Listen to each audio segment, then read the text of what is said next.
Hello. Hello, happy humans and not so happy humans. I hope that this transmission finds you in a state of blisslandia. And if you're having a hard time today, then I wish you ease and grace. I'm going to bring on a very dear friend of mine, Blue. You can find Blue Stitched here on Instagram. And you can, hi Phoenix, and you can also find Blue at www.chronicallystitched.com. Hey, you. Hey, My phone accidentally took a screenshot of our faces, but hey. hey.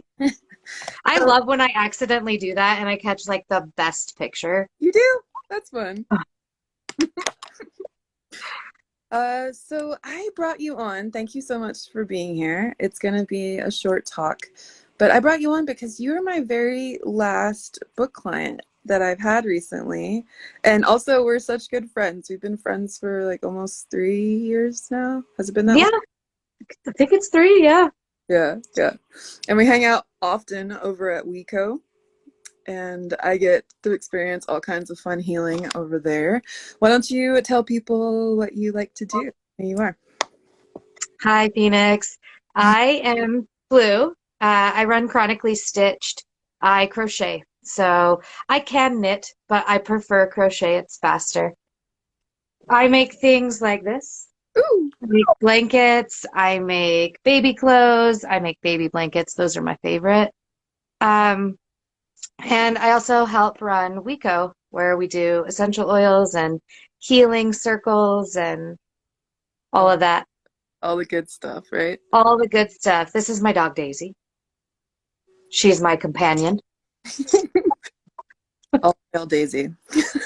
Yes, Baby she's the doll. biggest thing ever. So I want to give the people, my intention is to give the people kind of like the feeling of what it would be like to have your very own book witch. And oh my God, she has a shirt on.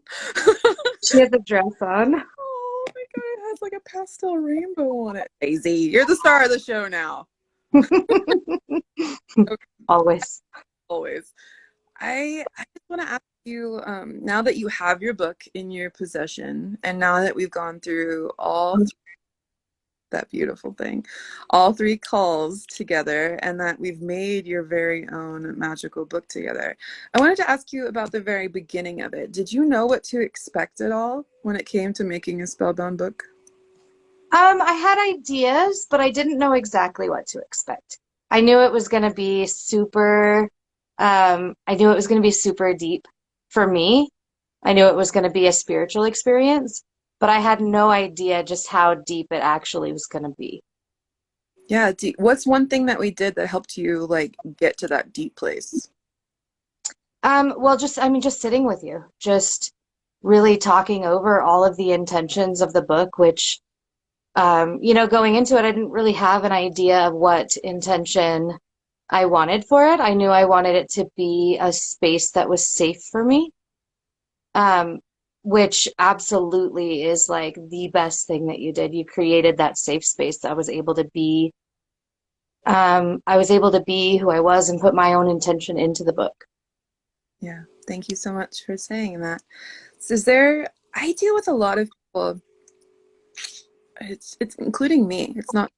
It's very popular in our culture for our privacy to be abused. And so if leave a comment down below if you were one of those people where you had someone that went through your journal or your book when you were younger and your privacy was totally offended, and then like think your personal thoughts came out. Do you feel like your book protects you, or do you feel like that book is strong enough to uh, repulse any energies that would try to take that from you? Absolutely. So my husband and I were actually talking about that, and he's like, "You are so resistant to journaling." And I'm like, "That's because every time I've journaled, someone finds it and misinterprets it." And like, because sometimes you're just putting words on the page that feel good, like feel good to release. Someone finds it and they misinterpret it, and then you get in, chaos. And um, I haven't really journaled, written anything. but I've actually started writing in this because it does bring that like safety feeling. Like it feels like nobody else can access it. Thank you. Thank you for saying that. Ooh, it's like sacred there.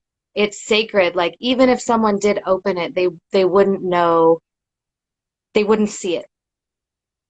Yeah, I agree. I always tend to put some element of protection into the books themselves, regardless of whether that person asks for protection or not, because it seems like energy is either attracted to things or repulsed from things. You know, it's hard Mhm. when something's at a standstill or when there's an intention to protect something, the energies that want to offend that thing will be repulsed. I already said that. But I do feel as though it's really important that everyone feels like they have some kind of safe space to go and Mhm. express feelings that are impermanent, express feelings that might offend someone, express feelings that may not give you an absolute character definition of who you are, you know? So I make multiple books that are for that intention. I I also find that a lot of people they buy a sketchbook or a journal and they have a hard time beginning, you know? Mhm. You were mentioning that you have a hard time writing in journals sometimes and that it's a little bit easier to write in your own Spellbound book. That it's important to note that it was actually infused with the energy and then the intention that you wanted it to have. And so when you use your book, do you feel like it's yours? Absolutely. I've been able to write and actually draw because the way you did it is perfect. I have a page that's blank and a page that's lined and I love it. But I've been able to claim it for lack of a better term. Like I can claim this one as mine and it's never going to be anyone else's. Nobody else, even if they have access to it, nobody else is going to write in it because I think they have that energy of like this was made specifically for me. Yeah. And I love that about my calling is that I make unique books that you absolutely cannot find anywhere else. Mhm. Like the way that I source my products, the way that I create the books themselves, I'm not formally trained. This came from a place of me being inspired by everyone's Mhm. stories, by the fact that we write, you know, like, and Yes. I could go and I could start an Etsy shop and I could create like 10 of the same books and I could be like a mass producing type of maker, but that never felt good to me. And that always felt like away from my calling. It almost felt like it minimized my calling. And I've Mhm. always wanted to make books individually for the person, and so that's something that I really enjoy. I really enjoy more than anything in the whole world. And I used to berate myself and being like, why can't you just make a product line? You know, like, why can't you just come out with the same product over and over and over again? You And know, I do the same thing too. I think as a maker, it's kind of natural to be like, why can't I just do the same thing over and over and over, mass produce it, sell it to everybody? But then you have to like step back and like, wait a minute though, what I have is unique. The gift I have is unique. And why am I trying to be mass producing something like a store when I can make each individual thing unique? yeah, it's almost like a resistance to a culture that seeks to make us all robots, to seeks to have that conformity where every burger that you buy is the same, every shampoo bottle you buy is the same, you know, like where it takes all the individuality and it kind of spreads it out into just like the most popular corporations.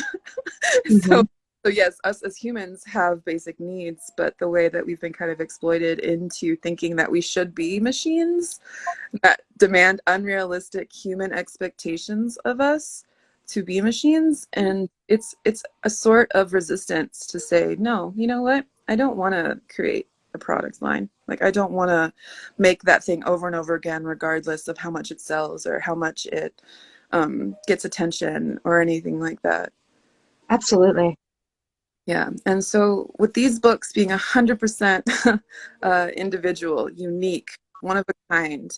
It's very easy almost to take the physical items and then imprint it with that person's spell or intention. Hmm.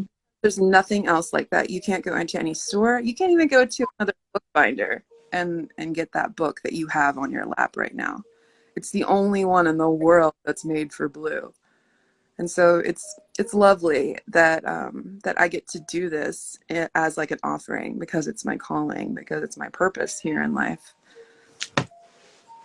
It's amazing. I love it so much that that you can take the energy and just create something that is 100% unique for each person. And I mean, even the meditations going into it, like all the meditation that we did going into making the book was pure magic. Yeah, absolutely. So we do it in three different meetings, all right? So the first meeting is where I got to know you a little bit. I already know you, of course, you're my homie, but where I get to know you and I think, okay, let's figure out exactly what you want in your life. Do you feel like you were clear at figuring out, oh, this is how I want to feel in your life? Absolutely.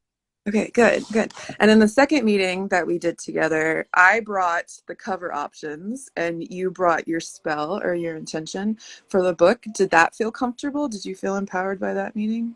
Absolutely. And the options that you brought were just mind-blowing that it was so similar to what I had envisioned. Yeah. I think I had an upper hand advantage because I know you a little bit.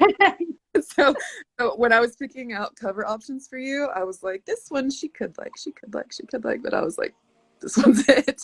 And then This one's when we got on the call, you felt the same way. You were like, I kind of like that. I kind of like that one's it.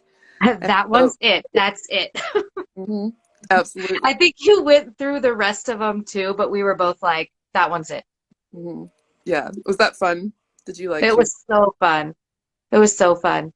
Cool. I do love that you integrated some of the other ones in there too, though, like in the center, because that was my second favorite. Hmm. Yeah, I like to put little surprises and portals and gateways in the books too. It's so magical. Thank you for sharing or showing people your book. That's really special. I tend to not show anyone until it's almost like birthing a baby, but it's like a baby book. And so I tend Yes. to show anyone until like the parent of the book has seen it. And so I might take pictures of it. I have a couple pictures of your book.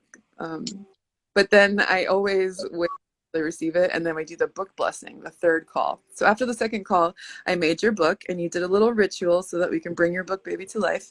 And then on the third call, we did a book blessing because a container once opened is not finalized until you close it. And on that book blessing, I let go of my energy and we integrated your non physical energy into the book and bound you guys together, thus providing energetic and spiritual stability into the book. And then from there, we were complete. But you have a spellbound book on your lap that is made exactly for the intention that you want it for. And so Yes. do you have any other things that you want to mention? You're like your favorite part of making the book or your favorite part of the book? I think that my favorite part of making the book was probably the meditation, the last one that we did, because the way you described, put an image in my head, and it was perfect for exactly the energy that I wanted for the book, because it's a very empowering, feminine energy. Thank you. Thank you for sharing that. Well, everyone, I want to thank Blue at Chronically Stitched for being here today. I appreciate your time. It is sacred to me. If you would like to do an exploratory conversation about what your spellbound book will look like, feel like, what kind of energy it'll have, what it'll do for you, I implore you to go to www.tinyurl.com/spellboundbooks, plural, with an S. And thank you so much, Blue. I really appreciate you taking your Thank time. you so much. I appreciate all of it. Okay, I love you so much. See you I guys love next. you. Bye.